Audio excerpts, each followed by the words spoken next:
Hey, welcome to Footy Fin. I just want to reflect on the opening night of Super Rugby Pacific Round 3. The Queensland Reds have had their first home game for the year at Lang Park, aka Suncorp, here in Brisbane. They've taken on the Highlanders from the south of the South Island of New Zealand, and the Reds won the match quite comfortably in the end, 31 points to 17.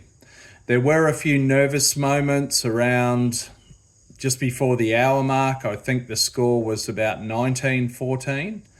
But ultimately the Reds came away with it. A bonus point win for 4 tries. So pretty pleasing from a Queensland point of view. Of course, they lost their opening round match to the New South Wales Waratahs, then they had a bye. So first win at Lang Park in, what would it be, 8-9 months, something like that, I would say. I like the Reds' nice deep maroon jerseys. Pretty poor crowd, it has to be said, for Suncorp Stadium in Brisbane. It's a long, long way from the glory days of, say, 2011, when that stadium would regularly fill up for home games for the Reds.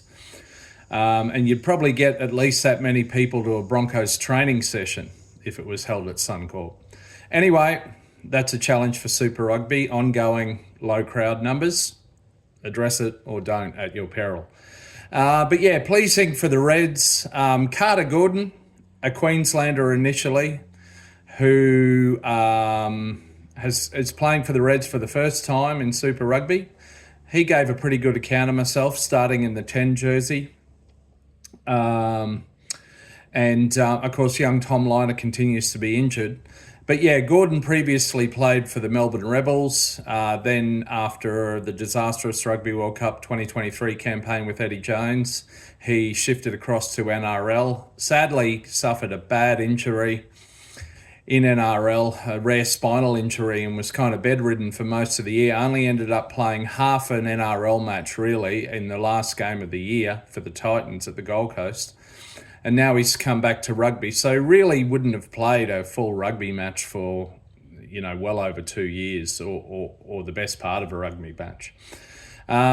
Harry Wilson came back from knee surgery. He did pretty well. Nice between the legs Fiji 7 style pass to help set up a try in the first half. He's formerly the captain and is the incumbent Wallabies captain, but number 7, Fraser McReight, is officially the Reds captain this year, and he did very well, got a try.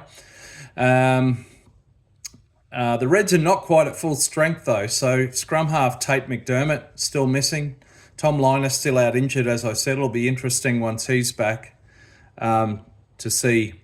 Sorry, I'm looking at the clock. I was trying to keep this to under 3 minutes. I've already blown that out. Be interesting once he's back. And then you've got Harry McLaughlin-Phillips, who started in game 1, was on the bench for this one. So it's sort of a 3-way competition for the fly half, the number 10 shirt, which isn't a bad thing.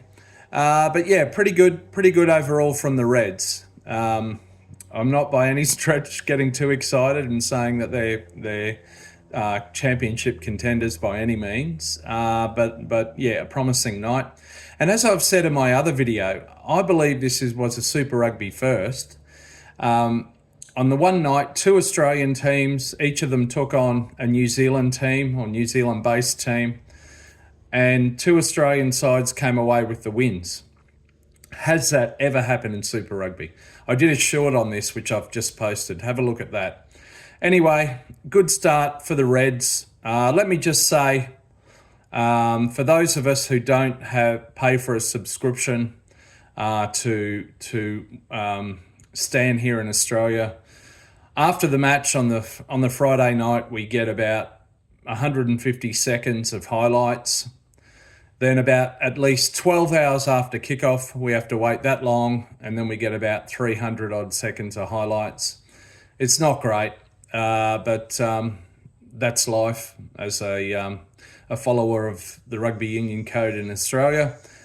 NRL season kicks off tomorrow, just quietly. Looking forward to at least 3 games a week on free-to-air TV in full. But yeah, that's it. Happy with the Reds win. I'll leave it at that. Please let me know what you think in the comments, even if you don't agree. I'd love it if you'd like the video and subscribe to the channel if you haven't already. That'd be awesome. And I'm going to go find a rolling mall to stick my head into. Hopefully catch you on another video here soon. See ya.